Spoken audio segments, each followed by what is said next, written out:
Good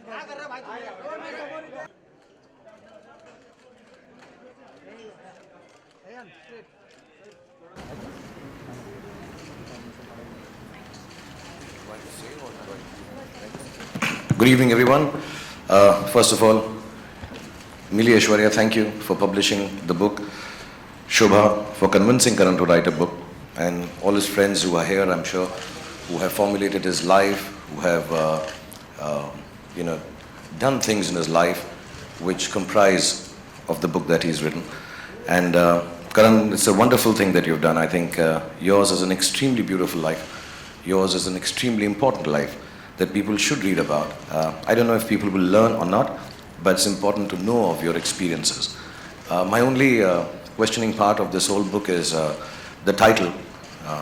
I find that a little different. It could have been titled anything. It could have been titled, according to me, apart from the unsuitable boy, it could have been the good boy. Yeah, he's a good boy. If his father was here, he would vouch for it. His mother is here, she would vouch for it all the time. You know, there are very few boys who sit down with their mothers at night and discuss tele-shopping. He does that at 3 a.m. wherever he is in the middle of a party, but he'll come back and he'll say, "Mom, मैंने सुना है वो tele-shopping network पर एक नई चीज़ आई है, let's sit down and buy it." That's a good boy. He's an intelligent boy. I think that's what the book could have been called. And intelligent not in terms of just general knowledge or Wikipedia stuff or the stuff we all read on Google, but he understands things, he understands people, he realizes situations, he walks into a room and he knows what's happening. And I find that extremely gifted. I think he has a gift from God that he can understand people and use it intelligently. And even with me, if I may say so, there are very few people who can keep up conversations with me because I'm such a genius. But really, I say that with humility and modesty. But he's been able to have conversations with me, the best conversations I've had in my life, late into nights in New York or here. Or sometimes when I'm just alone, I call Karan and say, let's just talk. He is perhaps one of the most intelligent conversationalists and speakers there is, at a personal level, at a professional level, or at any given level. And if he doesn't know it, he can bring it really, really well. I think he's a very sensitive boy. That's what the book could have been called. And it's a personal experience because I have the inability to express my feelings. I have oversensitivity issues. I am complexed and damaged. But I realize that the only person apart from my family now who can give me the space or figure out how I'm feeling has been only Karan. He can make out that Bhai is angry, Bhai is sad, can't say this to Bhai. And it's not just me. I've seen him being sensitive to everybody around, from the youngest of people, his team of Student of the Year, to the eldest of them all. And he can understand what is happening in your heart, what is happening in your soul. He's an extremely, extremely wonderfully gifted, sensitive person. The book could have been called The Brave Boy. And I say this with vehemence and conviction because Karan is different. He's extremely different. And not just in the unique sense. He's different. And it's difficult being different. Especially in our country, in the world we live in, the society that we have to face. He's just different. And to achieve what he has done, with the gusto that he's done this, with the aplomb that he's achieved this, is even beyond the greatest of achievements. Because to be different, and to do and be accepted, and to run wild and free in this world is a very, very special thing. I know him very personally. I haven't read the book. I don't know how much of the difference comes out in this book. But he is a different boy. He is a unique boy. And last but not least, when I say this, he is genuinely an extremely brave boy. And he's all of these put together. He makes a very special boy. To me, Karan Johar will always remain the most beautiful boy that I've ever seen in my life. And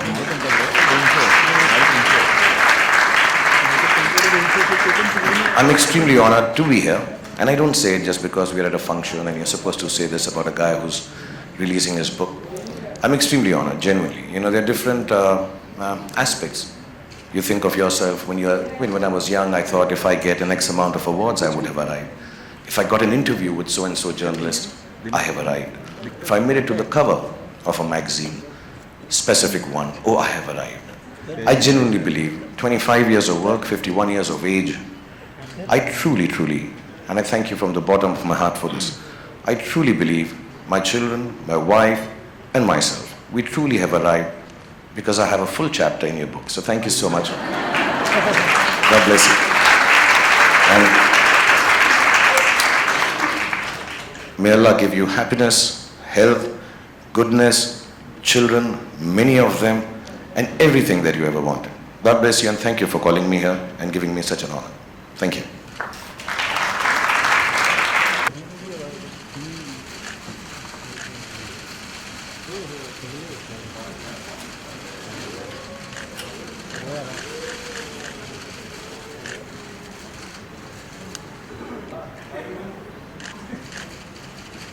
सबको बुला आलिया को बुला आलिया आलिया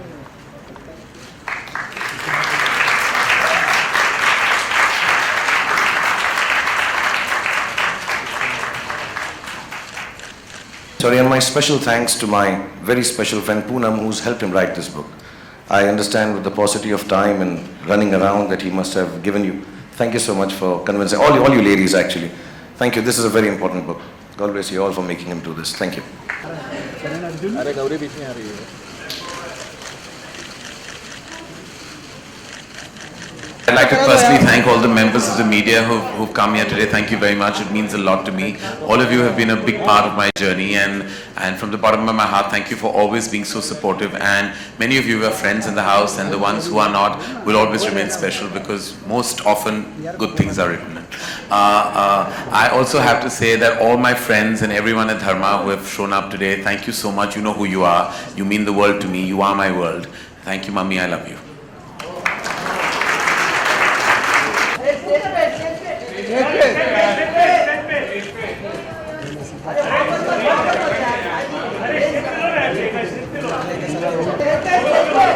अल्लाह के साथ हो गया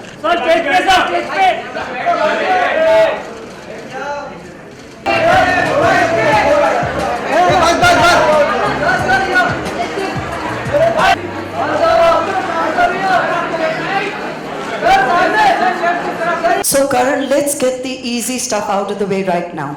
The easiest part of the book, right? Why is India obsessed by your sexuality? Easy. Well, that's for some reason, as I said, the word conjecture is a word I use very often on my talk show. Well, that is because when people don't have final answers, they tend to kind of, browse around the topic always. And so have I. And but in the book, I've said what I felt the need to, and I've said it in a way that I felt I needed to express it. And there's really nothing more to say, so I think that every answer anyone's looking for is in the book.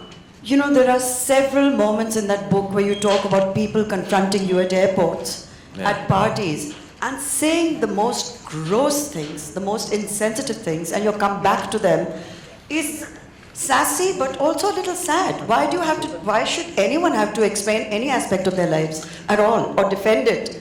I think people sometimes, when you're in the celebrity zone, I think people tend to sometimes just not know what to say. Like I feel like when they encounter you, they either tend to overcompensate and say exceptionally polite things, or they'll say the most inappropriate things to you. I think anyone who's been in the celebrity space will tell you that you'll have people come and say the most overfamiliar things to you at times. And sometimes because they think that they own you, because you're in their living room on a daily basis, perhaps because of my television exposure, or the fact that one is around and all over the place, they feel they have an ownership over you.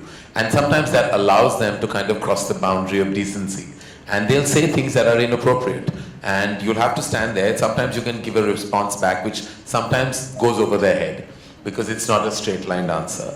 And sometimes you use sarcasm, which also sometimes doesn't get a response. Sometimes all you do is just, like Shahrukh told me the other day, that now when people say things, he just nods. because there's nothing else to say. Sometimes you just nod because people say the most bizarre things, and sometimes it's members of the fraternity, sometimes it's members of the media within the fraternity, sometimes it's random strangers at an airport, and you have to just deal with it. There's nothing you can do. You can't. At least I'm not the guy who's going to start getting into a fight, because I don't think I'll have the ability to handle it if I was at the receiving end.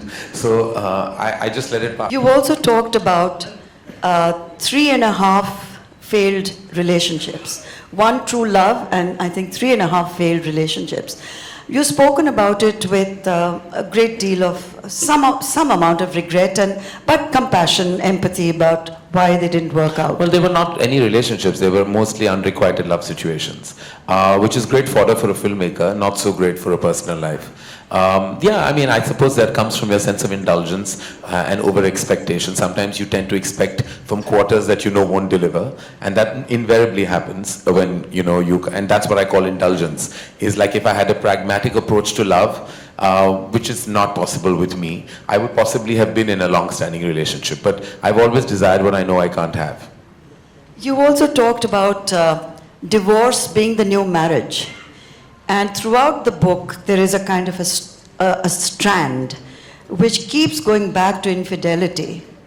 And it's like almost a semi-obsessive aspect of your creative process to deconstruct everybody's marriages and to see who's cheating, who's lying, who's living a lie. Because truly, in my experience, I think there's much ado about fidelity and infidelity. I think sometimes true emotion and relationships can go beyond those. And being a single bystander, you tend to be so close to so many relationships and marriages. And in my experience, and I say this, and I don't have any kind of, with all kinds of moral policing on my statement, I'm sure, but I don't think infidelity is a deal breaker. I don't believe it's not a deal breaker. No, I don't think so. And I feel like it's very individualistic, it's as per each one's life, and I feel like I'm not judgmental about it at all. And I'm not sure if I'm capable of complete fidelity, even if I was deeply in love.